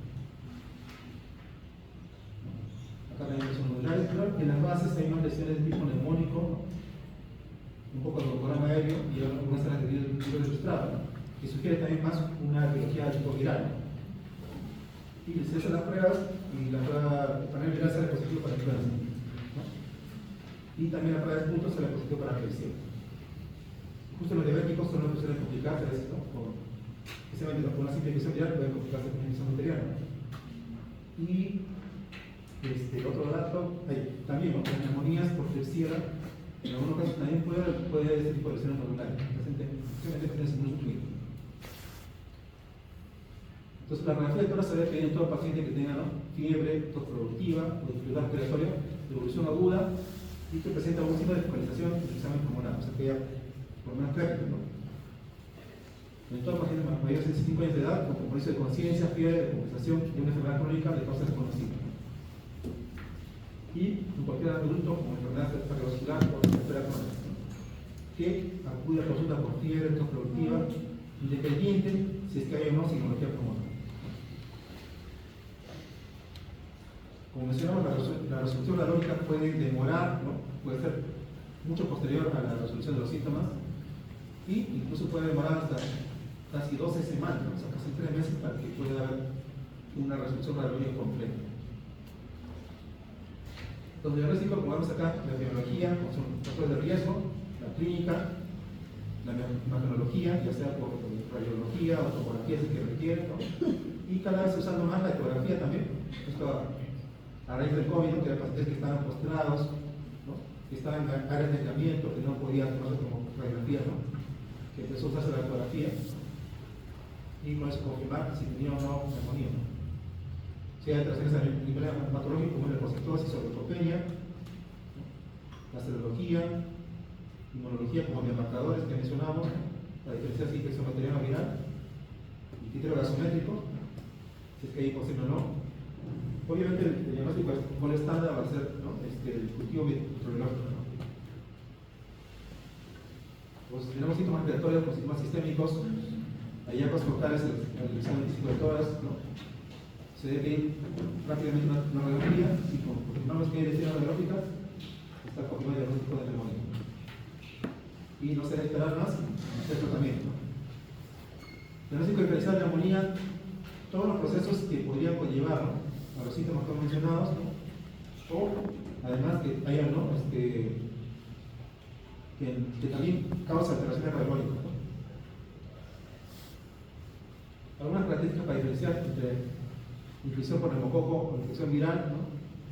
El neumococo generalmente suele ser infección de inicio súbito, la viral suele ser de inicio gradual, la tos generalmente en caso de bacterias suele ser productiva, en cambio la viral suele ser no productiva o una expectoración mucoide, ¿no? El otro clásico está presente en la infección bacteriana, ¿no? También puede asociarse a esta labial o una consolidación en la radiografía de cuerpo. Y obviamente va a haber mayor leucocitosis en la infección bacteriana. Las complicaciones ya mencionamos algunas a la hora de ver las radiografías, ¿no? Puede haber daño paraneumónico, infiltrado bacteriano, absceso pulmonar, un neumotórax espontáneo, ¿no?, o una sepsis que requiere cuidados intensivos, ¿no?, o sea, un shock o una insuficiencia respiratoria. Y el tratamiento, como ya mencionamos, un gran porcentaje no se va a poder aislar, ¿no?, el etiológico. El tratamiento antibiótico va a ser empírico. Entonces, muchas veces el tratamiento va a ser en base, ¿no?, a las escalas que hemos mencionado, ¿no?, algunas características de cada paciente, ¿no?, o la presentación de la neumonía para poder deducir qué antibiótico vamos a emplear, ¿no? Y es importante que la primera dosis sea administrada en las primeras 4 a 8 horas desde que el paciente llegue a emergencia, ¿no?, porque esto va a disminuir la mortalidad. Esta es de la guía peruana del 2009, ¿no?, donde ya mencionaba, ¿no?, que el manejo de la neumonía, ¿no?, siempre es una prevención, es un beta-lactámico, ¿no? Es ambulatoria, amoxicilina, si requiere hospitalización, puede ser amoxicilina o amoxicilina intravenosa, ¿no? O si es una neumonía severa, ya se debería usar ceftriaxona, ¿no?, o ciprofloxacina o ceftriaxona, o sea, cefalconina de tercera generación. Se dejan los antibióticos considerar el uso de macrólidos, ¿no?, especialmente, ¿no?, pero también se puede usar quinolonas si es que hay sospecha, ¿no?, o referencia a veces a macrólidos, ¿no? En alérgicos a penicilina, obviamente sí se debería sí o sí macrólidos, ¿no?, así, ¿no?, aún así nos sospechamos en los antíbioticos, ¿no? O también se puede usar, ¿no?, cefalconina, ¿no?, como una alternativa a los alérgicos a penicilina. Esta es la dosis, ¿no? Acá solo para recalcar, por ejemplo, la amoxicilina, la dosis usual que se suele usar, ¿no?, es 500 miligramos cada 8 horas, ¿no?, para infecciones como una faringomielitis, ¿no? Pero en el caso de neumonía, la dosis es mucho más alta, ¿no?, 1 gramo cada 8 horas. En algunos días incluso mencionan hasta 2 gramos. Y acá, de manera de resumen, el tratamiento que se puede emplear en neumonía de primera comunidad, de acuerdo a dónde va a ser hospitalizado o si es que tiene o no comorbilidades, ¿no? Redes ambulatorias sin comorbilidades, ¿no?, como ya mencionamos, la amoxicilina, o se puede usar doxicilina o un macrolítico. Si tienen comorbilidades, ¿no?, ya se usa una terapia de combinación. Puede ser la amoxicilina cefaloplánico o una cefalcorina tipo cefaloxima, por ejemplo, y además un macrolítico o doxiciclina, ¿no? O una alternativa puede ser una terapia, una monoterapia, ¿no?, con fluoroquinolona, ¿no? A la hora de fluoroquinolona estamos referidos a la levofloxacina o ciprofloxacina. Y cuando están hospitalizados que no requieran UCI, igual, una alternativa puede ser fluoroquinolona o combinación beta-lactámico más macrolítico. Y en cuidados intensivos, igual, ¿no?, quinolona más beta-lactámico, un beta-lactámico más macrólido o fluoroquinolona. Y tener en cuenta algunos factores de riesgo para germen multiresistentes, ¿no?, como multiresistente, ¿no?, como son Staphylococcus, ¿no?, pseudomonas, o también considerar, ¿no?, una influenza tipo A, que como mencionamos suele muchas veces complicarse, ¿no?, y desarrollar una neumonía severa. Y lo principal siempre, ¿no?, hacer seguimiento a las pruebas de cultivo o el PCR si se dispone de ello, ¿no?, o serología, para que el régimen antibiótico sea adaptado de acuerdo a estos resultados, ¿no? Este es de otra revisión, otra guía. Es casi similar a la guía de este cuadrito, ¿no? Y bueno, amoxicilina, doxiciclina, citromicina, claritromicina, ¿no? Si es que no hay comorbilidades, si hay comorbilidades, ¿no? Ahí sí sugiere, ¿no? Usar amoxicilina sin problema, ¿no? Porque siempre hay riesgo de que sea otra resistente, ¿no? Y acá sí usar plata combinada, ¿no? Con macrólidos. En cambio acá, si no hay comorbilidades, puede ser monoterapia. Y siempre tener en cuenta si hay factor de riesgo para pseudomonas o estreptococcus aureus resistente. Si no hay estos factores de riesgo, y bueno, hay una neumonía no severa, ¿no? Se puede usar, ¿no? Con un beta-lactámico, no sé, sulbactam, ceftriaxona, cefaloxima o cetanolina, ¿no? Y añadido, si se debe añadir también macrólido. Si es una neumonía severa, igual, ¿no? Si no hay factores de riesgo, también vamos a usar mismos que tanto neumonía severa y no severa. Y acá lo importante, que cada vez se menciona más en las guías, ¿no? Es el uso prudente de quinolonas, ¿no? Ya que puede conllevar a riesgo de resistencia a pocos gramos positivos y interbacterios, ¿no? Y especialmente que es parte del tratamiento para tuberculosis, ¿no? Por eso que son las endémicas, es una guía de Colombia, ¿no? Pero también en algunas revisiones de acá de Perú menciona, ¿no? Que no se debe usar como primera guía, ¿no? Salvo que no haya ninguna alternativa, ¿no? Puede ser alérgico, que haya logrado resistencia, ahí quizás recién poder usar quinolona. Lo que sea la última alternativa.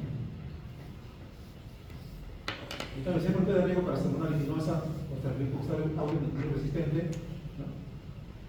Ahí sí, el tratamiento es mucho más específico, ¿no? Dentro de los factores de riesgo para estos dos gérmenes con riesgo, ¿no? De multiresistencia es de que haya usado antibióticos en los últimos 90 días, ¿no? Una sospecha de neumonía necrotizante o empiema, ¿no? O que tenga una neumonía severa. Ya mencionamos cuáles son los criterios para poder sospechar una neumonía severa, ¿no? Los criterios de la NTSI, ¿no? En cambio, pseudomonas, ¿no? Son los mismos criterios, ¿no? Y en el caso de la estreptococcus aureus resistente, el tratamiento ideal sería la vancomicina o una alternativa de guinesol. En cambio, pseudomonas tiene que ser una penicilina antipseudomónica, como puede ser pirostectina, sulbactam, cefepime, ceftriaxona o cualquier carbapenema o astronal. Y obviamente siempre resaltan en todas las revisiones y las guías el desescalar antibiótico, ¿no? De acuerdo a los resultados de cultivos y equilibrados, ¿no? Ahí están los factores de riesgo para sospechar, ¿no? Gérmenes multiresistentes, ¿no? Casi todos se mencionan, ¿no? Que sea especializado y que haya recibido antibióticos en los últimos 90 días, en los últimos 3 meses, ¿no? Esta es de la guía, la última guía que pude revisar, la guía francesa. Igual, siempre amoxicilina, se dio comunidades, se dio comunidades, amoxicilina es progránico, ¿no? Y acá, lo que me parece importante es que cuando hay sospecha de infección viral o bacteriana, ¿no? Igual sugieren antibiótico, ¿no? ¿Por qué? Porque estos pacientes muchas veces se pueden complicar, ¿no? O sea, pueden favorecer el riesgo de complicaciones. O sea, que si empieza con una infección viral, en influenza, por ejemplo, fácilmente se puede complicar con una infección bacteriana. Por eso siempre resalta que usar, ¿no? Tratar antibióticos, ¿no? En cambio, de temas atípicos, ya mencionamos el uso de macrólidos, ¿no? Si fuera alérgico, hubiera contraindicación para estos macrólidos, no alternativa porque hay la fluoroquinolona, como la de otros así. Otra alternativa, para el caso de micoplasma, neumonía y pneumonía, también puede ser la disciplina, ¿no? De hecho, esta es la doxiciclina, ¿no?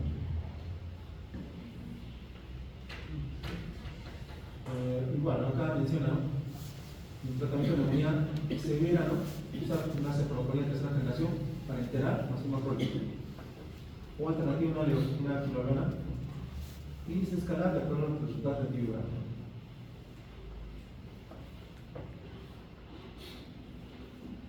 Acá también resalta, ¿no? Si es que hay sospecha, obviamente acá como es un país del primer mundo, ¿no? Tiene acceso a todas las pruebas, ¿no? Muchas veces la neumonía por Staphylococcus aureus suele complicarse con neumonía necrotizante, ¿no?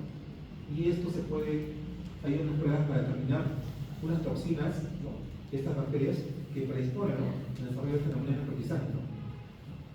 Entonces, ahí sugiere agregar otro antibiótico que es la clindamicina o rifampicina, porque tiene un efecto antitoxina, para evitar que el paciente se complique con la neumonía severa.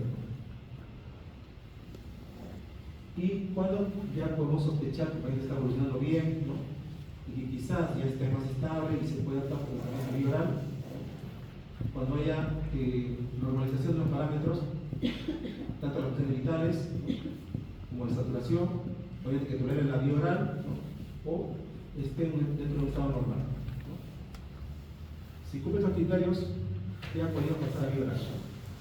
Estos criterios se deben aplicar, ¿no?, se dice que más o menos en los 48 a 72 horas, para ver si el paciente podría optar por tratamiento vía oral. Otro criterio que también se puede aplicar, ¿no?, es mejorar los sistemas respiratorios, ausencia de metástasis sépticas, ¿no? Esto es lo que no se aplicó, ¿no?, en el caso que mencioné de la paciente con falla renal, ¿no?, que tenía accesos, no se fijaron que había transmisiones, ¿no?, metastásicas, ¿no?, de la infección, de repente de diálisis, ¿no? Ausencia de movilidades inestables, ¿no?, una leucocitosis dentro de la normalidad, o que haya ausencia de la resolución intestinal. El tratamiento, como les mencionaba, ¿no?, se debe reevaluar, ¿no?, las 48 a 32 horas, ¿no?, si es posible con las 10 horas, ¿no?, y siempre tener en cuenta que la resolución neurológica es más lenta, ¿no?, y que eso no nos va, no nos debería llevar a pensar que el paciente está yendo mal. El tratamiento antibiótico, ¿cuánto debe durar? Se dice que 5 días por lo menos, ¿no?, es lo mínimo que debe durar, ¿no?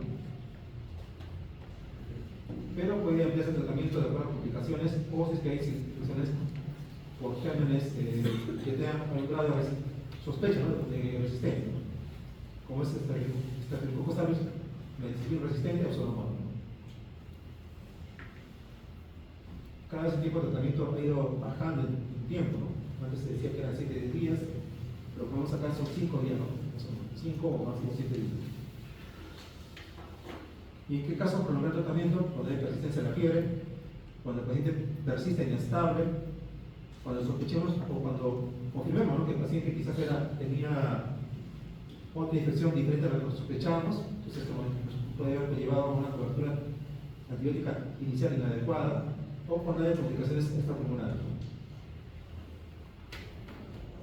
Y cuando sospechamos que el paciente tiene una mala evolución, cuando hay persistencia o progresión, ¿no?, manifestaciones clínicas, analíticas o radiológicas, ¿no? O sea, el paciente sigue con leucocitosis, sigue con oxígeno, ¿no?, la radiología también es igual o peor, ¿no? Y esta mala evolución se puede dar en 6 a 15% de pacientes ingresados y un 40% de pacientes que han ingresado a cuidados intensivos, ¿no? Y generalmente, cuando sospechamos que el paciente puede ir con una mala evolución de la neumonía, cuando no responde al antibiótico en las primeras 72 horas, ¿no? Por eso quizás es el tiempo clave en el cual debemos regular al paciente, ¿no?, y ver si está respondiendo o no. Y otras causas que pueden llevar a fallo de tratamiento, cuando quizás el paciente tenga otras enfermedades asociadas, ¿no?, por ejemplo, tromboembolia, un cáncer, poliostasis, ¿no? El paciente de edad avanzada tiene una evolución más lenta, ¿no? Es una causa no frecuente de la neumonía, ¿no?, un patógeno no esperado que tenga una resistencia, ¿no?, un germen atípico, quizás que el antibiótico no se absorba adecuadamente por alguna alteración del paciente, una dosis inadecuada, o que hay una falta de adherencia al tratamiento, que hay alteraciones de los fenómenos de peso locales, que son bronquictasias, ¿no?, alteraciones inmunes, o complicaciones locales o a distancia, ¿no?, un punto paragmónico, empiema, absceso, ¿no?, o por ejemplo que puede haber complicaciones, ¿no?, de la vía endovenosa que tiene el paciente, una arteritis, o falla renal, o puede haber resistencia al tratamiento antibiótico, o que la infección por neumonía es por patógenos menos frecuentes. Entonces, si una neumonía no responde al tratamiento, se debe reevaluar, ¿no?, como le dije, se debe ser 48 72 como máximo, y Hacer nuevos estudios meteorológicos, inicialmente quizás no invasivos, y considerar también estudios endoscópicos, ¿no? Una broncoskopía, un cepillado, o repetir la radiografía o incluso una tomografía de tórax. Y de acuerdo a los resultados, ver si requiere un cambio de antibiótico y ajustar estos esquemas antibióticos de acuerdo a los resultados. Y para prevenir la neumonía en la comunidad, lo básico que se recomienda es dejar de fumar. Ejercicio, rehabilitación, educación y la vacunación. Tanto antineumocócica como antigripal, o sea, la vacuna contra la influenza. ¿Y quién se debe vacunar? Obviamente toda la población de riesgo que hemos mencionado, idealmente, ¿no? Al igual que la vacunación antigripal. Y siempre educar al paciente que muchas veces los síntomas van a demorar en revertir, ¿no? Y como vemos acá, muchas veces el paciente, para que el paciente se sienta totalmente normal, puede pasar hasta 6 meses. Y la tos puede durar incluso hasta 6 semanas. Y algunas diferencias entre las guías, ¿no? El uso de corticoides, por ejemplo, ¿no? Que en las últimas guías se menciona que se podría usar, ¿no? O se debe considerar en pacientes con neumonía severa, especialmente que tienen shock séptico. El uso de procalcitonina, que no debería ser exclusivo o determinante, ¿no? Para iniciar el antibiótico, ¿no? Que se debe tener en cuenta más el piso clínico del médico, ¿no? Y acá se mencionan unas escalas para poder sospechar si estamos frente a patógenos resistentes, ¿no? Esta es la escala del PES, ¿no? En la cual mencionan la edad, ¿no? El sexo, si usan antibióticos el último mes, ¿no? Si tiene otras enfermedades, ¿no? Pulmonares, ¿no? A nivel estructural, pues se le pone bronquiectasias, enfermedad crónica, alteraciones de la conciencia y la fiebre. Después le da puntaje. Y si es que tiene más de 5 puntos, podemos considerar que el paciente está frente a un paciente con alto riesgo de gérmenes multiresistentes, ¿no? Especialmente pseudomonas, de bacterias o streptococcus multiresistentes, ¿no? Y de acuerdo a eso, pues, quizás podríamos considerarnos si que vamos a cubrir estos gérmenes, ¿no? Entonces, un puntaje más de 5 puntos, ¿no? Y si es que existe condición previa, ¿no? En el caso de pseudomonas, se debe tratar, ¿no? Cubrir este germen y obviamente es igual, ¿no? Ajustar el tratamiento antibiótico de acuerdo a los resultados del equilibrio, ¿no?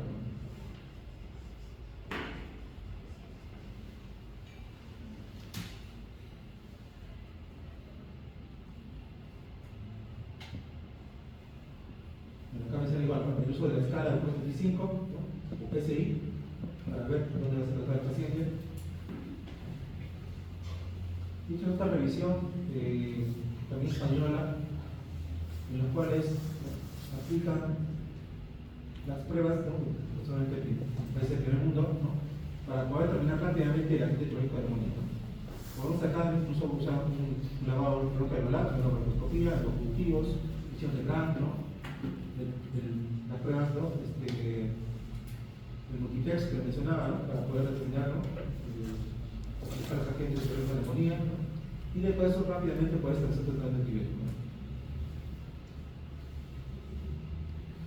Igual acá, ¿no? Rápidamente, en menos de 24 48 horas ya puede establecer el tratamiento de neumonía y, ¿no? Dar un tratamiento antibiótico mucho más dirigido. Este es el panel del Phil Array, ¿no? Que era evaluaba, ¿no? Que mencionaba, ¿no? Múltiples agentes crónicos de neumonía en la prueba de estudio.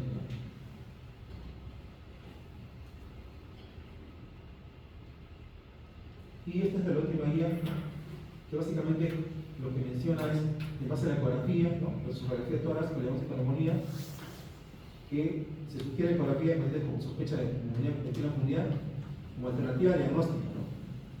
De la ecografía de tórax, pero siempre y cuando hay experiencia adecuada, ¿no? En la ecografía, ¿no? Pulmonar, ¿no? Esta es una recomendación condicional que debería ser más cálida.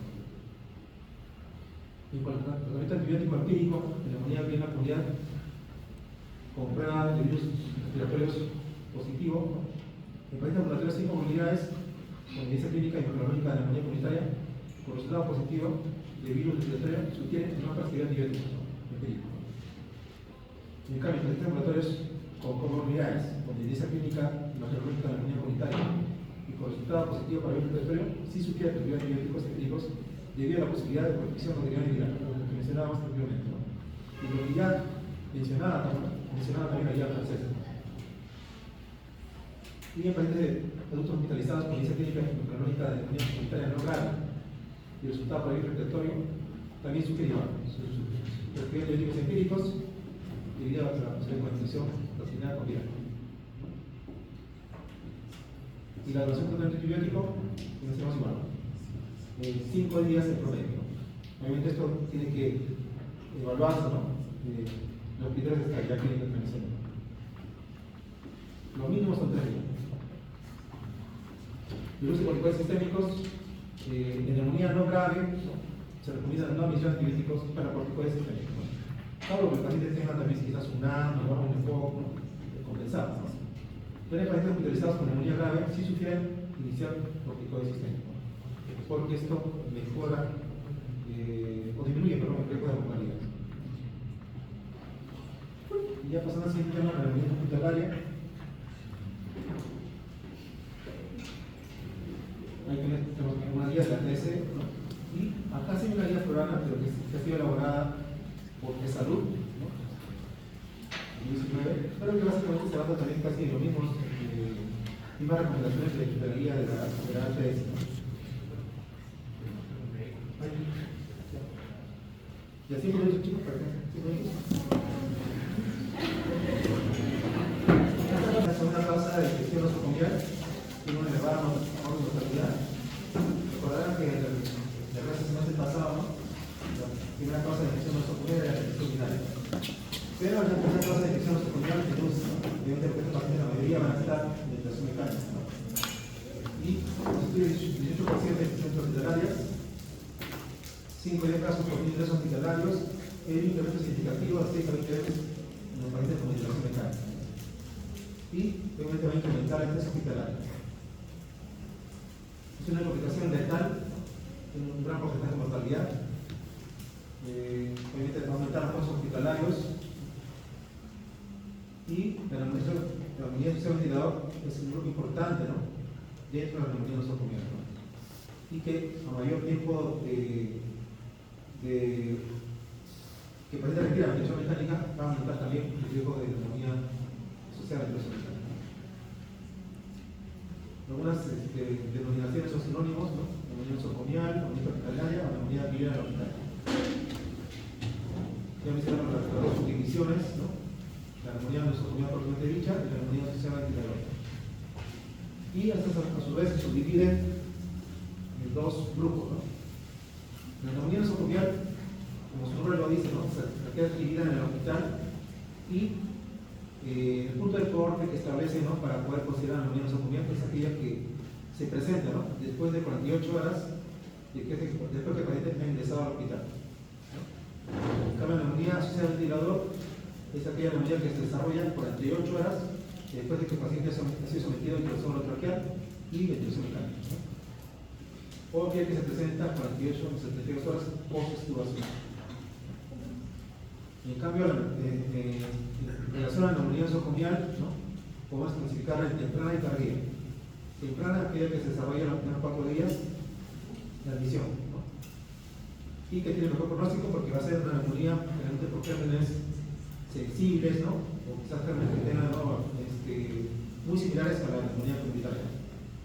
En cambio, la neumonía tardía, que se va a desarrollar a partir del 5º día en adelante, después de la admisión, después del ingreso al hospital, sí tiene una alta mortalidad porque generalmente va a ser patógeno multidor resistente. La etiología de la neumonía nosocomial, generalmente acá ya no vamos a considerar el foco neumonía, acá sí entra detallado los vacilos gran negativos, especialmente aquellos que sí tienen un grado de resistencia, como pseudomonas aeruginosa, Klebsiella, Acinetobacter, Enterobacter, ¿no? O Serratia, ¿no? Y también entra detallar Staphylococcus aureus, ¿no? Especialmente el medicina resistente, ¿no? Y como dice que la primera semana de tratamiento podría ser la neumonía, ¿no? Por gérmenes con menor grado de resistencia, ¿no? Como es con neumonía no pulso para hacer la catedral. La etiología ya mencionamos, ¿no? Obviamente por ser negativos, tanto por cosaurios, en órganos de frecuencia, y en algunos casos puede ser infecciones polimicrobianas, ¿no? Especialmente para sometidos a la infección mecánica. La causa para diferenciar, ¿no? En cuanto a los agentes biológicos de neumonía nosocomial y neumonía de la comunidad, ¿no? En la primera comunidad, siempre la cabeza te con neumonía, gérmenes atípicos, ¿no? En cambio, la neumonía nosocomial, ¿no? Si es precoz, por eso es importante establecer el tiempo, ¿no? De aparición de esta neumonía, ¿no? Para ver si es realmente comunitaria o si es nosocomial, si es temprana o tardía, ¿no? Si es precoz, puede ser también con menor grado de resistencia, ¿no? Como mencionamos, muy similar a la comunitaria, ¿no? Pero si es tardía, o sea, después del quinto día, ahí sí puede ser también un igual resistente, ¿no? Ahí sí te tratarían población de negativos, pseudomonas, helicobacter, ¿no? Serratias, cosaurios intensivos resistentes. Al igual que la neumonía comunitaria, no hay muchos estudios de prevalencia y incidencia de neumonía intrahospitalaria. Algunas estadísticas de otros hospitales peruanos, ¿no? Se dice que en el Cayetano Heredia hay una incidencia de 7% en pacientes críticos con un 53% de mortalidad, casi más de la mitad llegan a fallecer. La mitad de Belén de Trujillo, el UCI reportó una incidencia de 22%. En la ciudad de Ayacucho, los pacientes que fueron sometidos a ventilación mecánica, un 12% desarrollaron neumonía asociada a ventilador. Y encontraron factores de riesgo asociados a la neumonía asociada a ventilador, también, ¿no? Pero la neumonía hospitalaria, ventilación mecánica, uso de zona nasogástrica y personas mayores de 65 años, ¿no? Y en el hospital Guillermo Almenara y Irigoyen, ¿no? Encontró una mortalidad más del 70%, ¿no? En pacientes que han estado hospitalizados, ¿no? Más de 62 días, ¿no?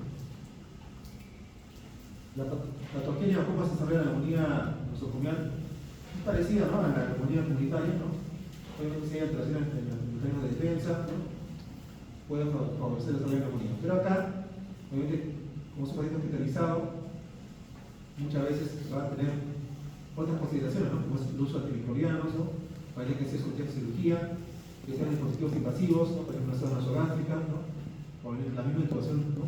Orotraqueal, ¿no? Que haya recibido contaminación con aparatos de terapia respiratoria, por ejemplo, las nebulizaciones, ¿no? También podrían llevar a riesgo de contaminación, ¿no? Por vía inhalatoria, ¿no? Colonización cruzada, ¿no? El uso de manos y guantes, o el paciente no se haya lavado adecuadamente las manos, pero el personal no se haya lavado las manos, ¿no? O no se haya cambiado los guantes, ¿no? A la hora de atender al paciente. Una inadecuada desinfección o utilización de materiales, ¿no? O contaminación de agua de soluciones, ¿no? También la colonización gástrica, ¿no? Colonización alfarilla, esto puede llevar a aspiración, ¿no? Y obviamente si hay alteraciones en los sistemas de defensa pulmonar, puede desarrollar la neumonía, ¿no? Entonces siempre, al igual que la neumonía comunitaria, siempre, ¿no? La aspiración es un mecanismo importante, ¿no? Para el desarrollo de la neumonía nosocomial. Pero a su vez también puede haber otros mecanismos sexuales como la relocación o inoculación, ¿no? La relocación se refiere, ¿no? Por ejemplo, pacientes que están en NPO, ¿no? Prolongada por una cirugía abdominal, quizás, ¿no? Que no inicia rápidamente la vía oral, puede haber, ¿no? Una relocación bacteriana a nivel intestinal y esto favorecerlo por vía hematógena el desarrollo de una neumonía. Pero como mencionamos, lo principal quizás, ¿no? En UCI sobre todo, la neumonía asociada a la infección mecánica, ¿no? Que tiene que ver con el tubo orotraqueal, ¿no? Que obviamente es un dispositivo externo y que generalmente está asociado para ayudar a fijar el tubo, tiene un cap, ¿no? Para ayudar a que no se movilice el tubo, y esto puede favorecer la formación, ¿no? De colonización, ¿no? Formación de una biopelícula, ¿no? Y favorecer la contaminación, ¿no? Y desarrollar la neumonía asociada al tubo. Los principales factores de riesgo: la aspiración de organismos orfanídeos, ¿no? Inhalación de aerosoles, diseminación hematógena, otra infección bacteriana, como les mencionaba, del tracto gastrointestinal. Pero, obviamente, los factores más importantes es la intubación endotraqueal y y la ventilación mecánica invasiva.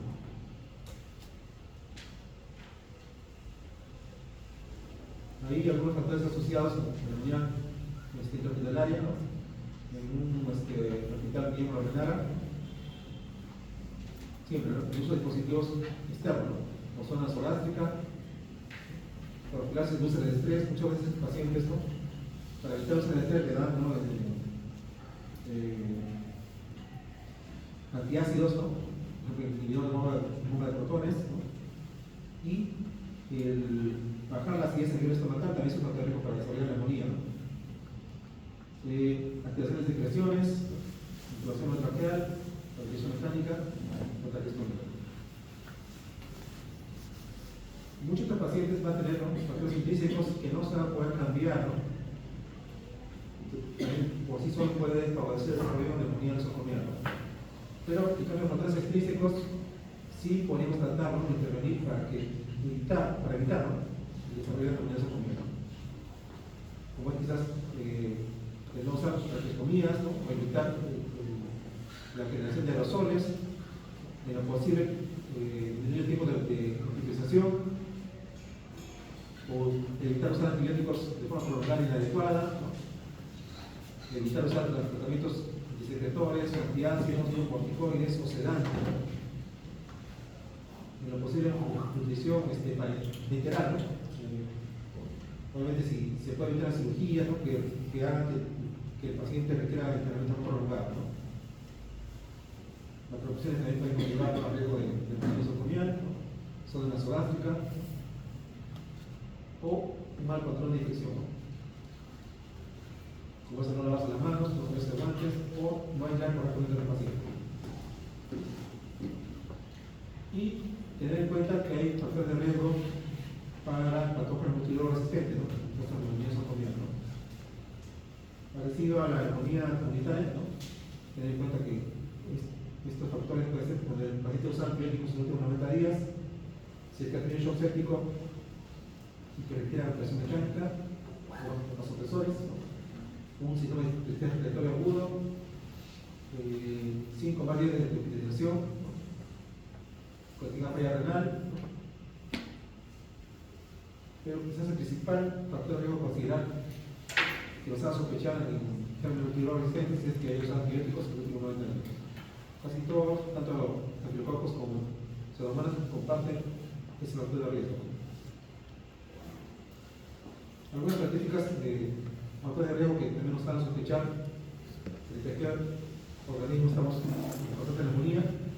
Si hay una cirugía abdominal reciente, operación masiva, neurobios, ¿no?, si el paciente está en coma, o tiene diabetes, o falla renal, o infección gripal reciente, Staphylococcus, si usa dosis altas de corticoides o tiene un tratamiento prolongado de Legionella, ¿no?, si tiene una estancia prolongada en UCI, usa corticoides o antibióticos de amplio espectro, ¿no?, una enfermedad pulmonar estructural como bronquiectasis o EPOC, pseudomonas acidituales. Y el diagnóstico es igual que la neumonía comunitaria, ¿no?, obviamente, pero no paciente hospitalizado, ¿no?, después de la partida de choque.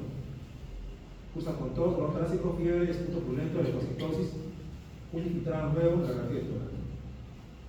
Y al igual que la neumonía comunitaria, que podemos aplicar algunas escalas pronósticas, acá podemos aplicar una escala que se llama el CEPIS, ¿no?,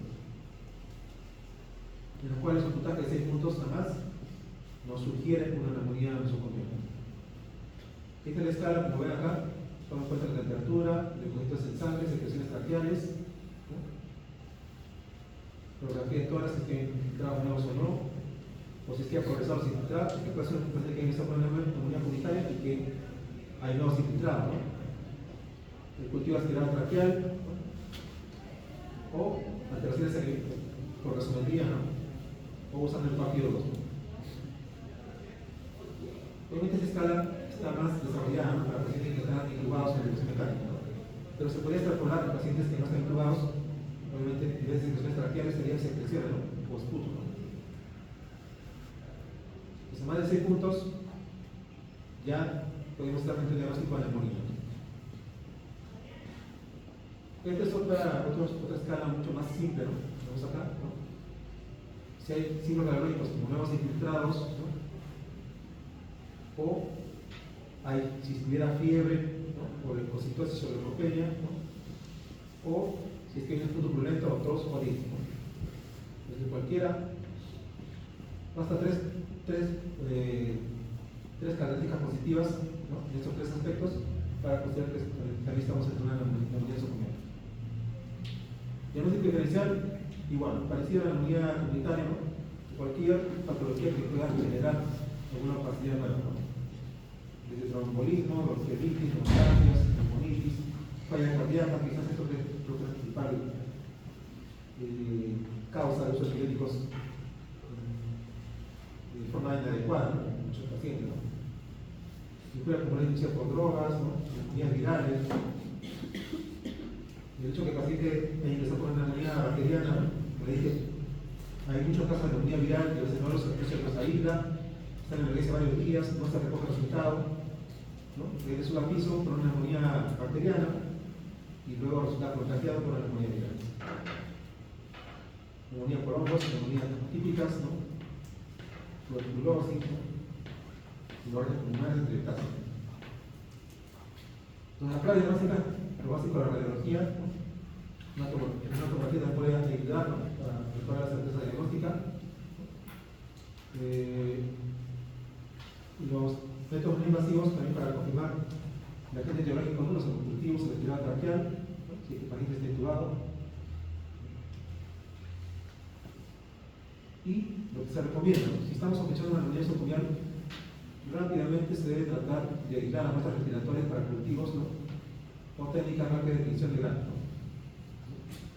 Y si es posible, obviamente, un aspirado bronquial es un método mucho más confiable, ¿no? Con una menor contaminación, ¿no? Y también, claro, se debe establecer el tratamiento empírico hasta entregar resultados, ¿no? Y obviamente ajustar el tratamiento de acuerdo a esos resultados, ¿no? Obviamente la sensibilidad es mucho mayor en los métodos invasivos como el aspirado traqueal, ¿no? O el aspirado bronquial. Entonces, igual el tratamiento de la neumonía comunitaria, el tratamiento es empírico, no vamos a sacar resultados, ¿no? Tomamos las muestras microbiológicas y instalamos el tratamiento antibiótico, ¿no? Y estos resultados, la mayoría va a estar en los primeros 2 o 3 días y de acuerdo a eso se establece, ¿no? Si es que requiere un cambio de tratamiento antibiótico.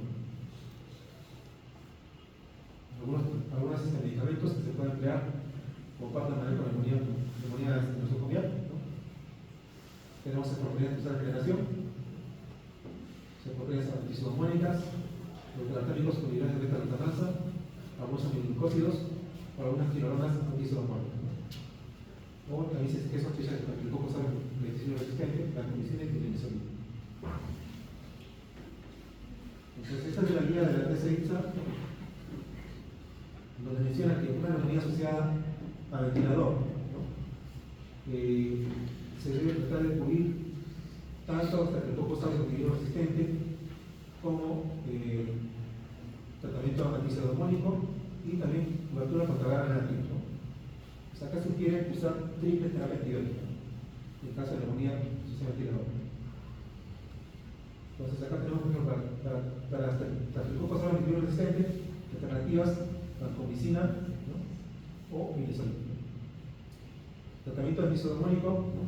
Tenemos penicilina tazobactam o algunas cefalosporina de tercera generación, como es el tacilima o cefepime, ¿no? O los carbapenems. Todos los carbapenems tienen cobertura pasodamónica, ¿no? Acá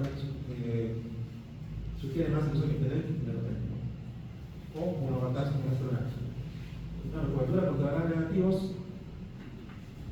todos usan las quinolonas, ¿no? O glucósidos o polimicina.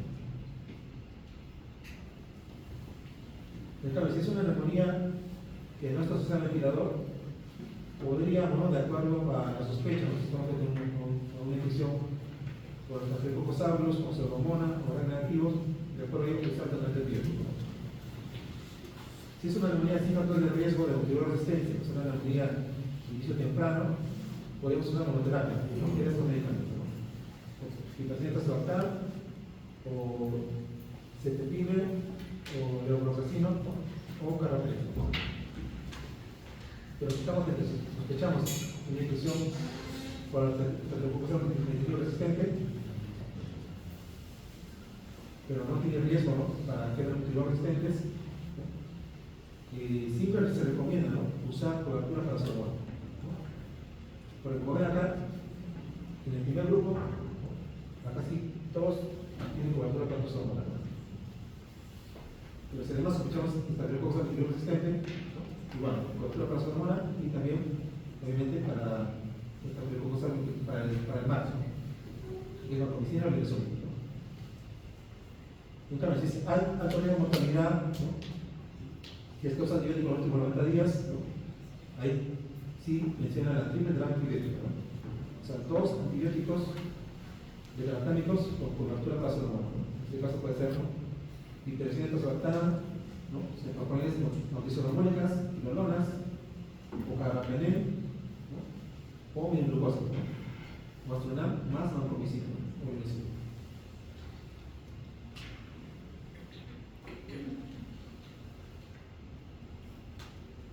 El tratamiento, ¿no?, va a ser claramente por lo menos 7 días, ¿no? Y siempre reajustar el tratamiento de acuerdo a los cultivos. Como ya mencionamos, en 2 o 3 días, ¿no?, ya se deben tener resultados y se debe desescalando el tratamiento antibiótico. Las medidas para prevenir la inmunidad mundial, lo básico, incluso en la escuela certificada, ¿no?, el adecuado lavado de manos, ¿no?, es una de las principales medidas que ayudan a prevenir el problema de la inmunidad mundial.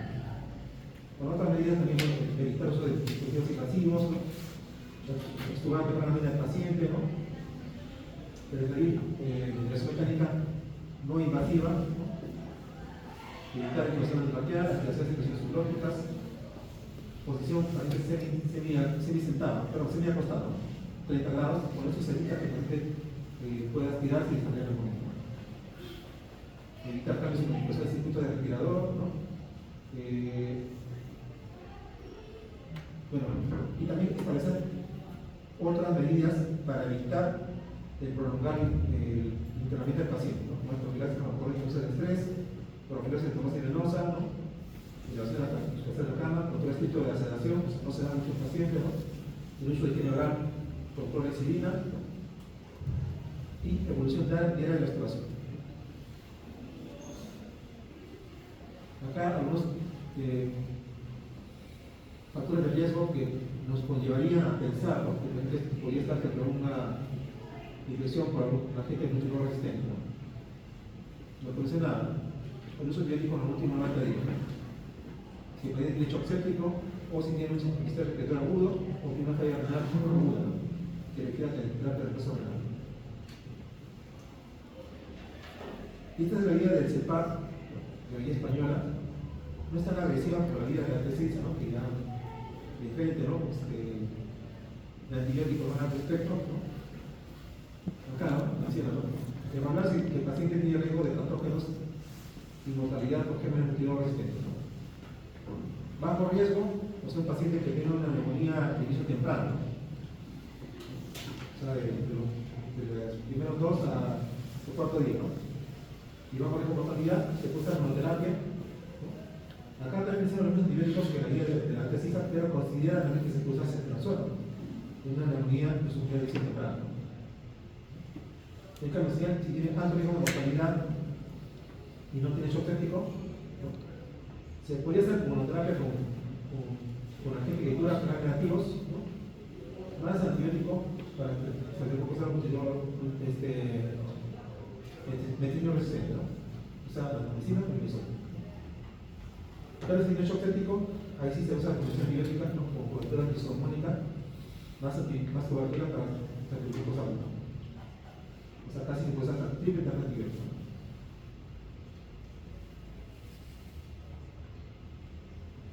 Como ya mencioné, el tratamiento mínimo debe ser 7 días, ¿no?, excepto en algunas situaciones en que el paciente tenga una mala evolución, ¿no?, alguna falla de deficiencia, alguna alteración estructural pulmonar, ¿no?, o que tenga complicaciones como un enfriamiento o un acceso pulmonar, lo cual también se puede prolongar mucho más tiempo, ¿no?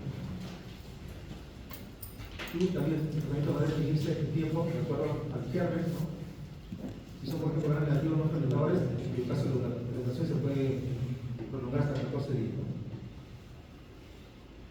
Y ese es uno de los últimos casos que justo vi en la mañana, me llamó la atención. Este paciente es un paciente con de fondo no tenía ninguna enfermedad metabólica, pero tiene un paciente con un problema psiquiátrico, un trastorno obsesivo compulsivo, que ingresa por ejemplo más o menos 7 días, ¿no?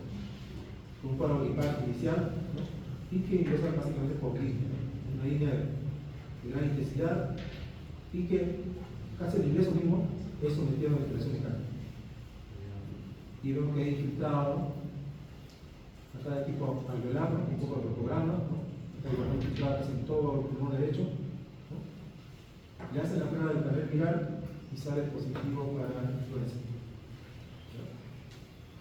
Pero obviamente hay leucocitosis, también estuvo tocado y rápidamente ingresa a UCI. Obviamente acá, si tengo panel viral positivo, no lo voy a dejar solo con tratamiento de influenza. La influenza se está viviendo con todas estas lesiones, con leucocitosis, inestabilidad hemodinámica, que requiere ventilación mecánica, tratamiento antibiótico.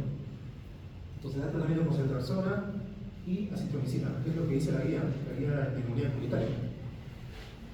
Aparentemente mejora, ¿no? Pero luego empieza a presentar mayor riesgo oxigenatorio y le toman esta radiografía.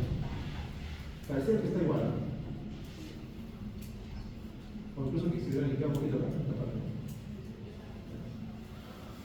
Y le toman, como ya está intubado, le toman un aspirado, ¿no? Traqueal y sale E. coli positivo. Obviamente ahí se persona de medicina no va a hacer nada y le cambian el tratamiento con imipenem. De ahí, porque aparentemente el paciente estaba mejorando, me quería intubarlo, destetarlo, destubarlo, y nuevamente empieza a descompensarse. Entonces completó el esquema por 7 días con carbapenem, y como vemos acá, a los casi los 10 días, ¿no? Le toman una nueva radiografía, aparentemente infiltrado de acá se ha mejorado, y de acá parece que hubiera aumentado, ¿no? Acá como se hubiera limpiado, y acá parece que hubiera aumentado, ¿no? Le toman una nueva aspirada traqueal, sale positivo para ginecólogo. Ahora difusión. Entonces le dan tratamiento creo con titracina tazobactam, porque eso era lo que indicaba, ¿no? El biograma. Y felizmente va mejorando, ¿no? Y total, el tiempo total de intubación neurotraqueal fue de ventilación mecánica, fue casi un mes. Después de un mes, ya recién pasa medicina, ya extubado, ya se extubó. Pero antes de extubarlo le tomamos una aspirada traqueal, no sé por qué, y sale streptomona matónica. Pero el paciente ya mejorado, tratamiento de productiva. Pero bueno, como es un resultado positivo de la aspirada traqueal, yo lo tengo muy claro. Pero felizmente eso era sensible a la leucocitosis y corticosteroides. Entonces, el paciente recibió 7 días y ese es su último plan. Entonces, extubado, no requiere oxígeno. Obviamente, como dijimos, las lesiones, sobre todo en neumonías severas, no van a desaparecer rápidamente. Entonces, acá todavía tiene una lesión, ¿no? Y acá discretamente se tiene capacidad, pero mucho mejor que la anterior. Como vean, empezó con una neumonía comunitaria, ¿no? Viral, por influenza. Lo raro es que no se pudo aislar, ¿no? Ni un premio bacteriano, pero la radiografía sí indicaba que había una complicación bacteriana. Y que luego se publicó por ejemplo en Calabria, ¿no? Inicialmente por una E. y luego por Cinetrobac. Entonces esa es la evolución y hay que seguir siempre al paciente, ¿no? En lo posible tratar de tomar las muestras microbiológicas y hacer seguimiento a la placa, ¿no? El paciente ya está prácticamente ya para adelante. Pero obviamente el positivo prolongado de ventilación mecánica, sedación, tenía secuelas neurológicas, aunque eso no lo evitaba por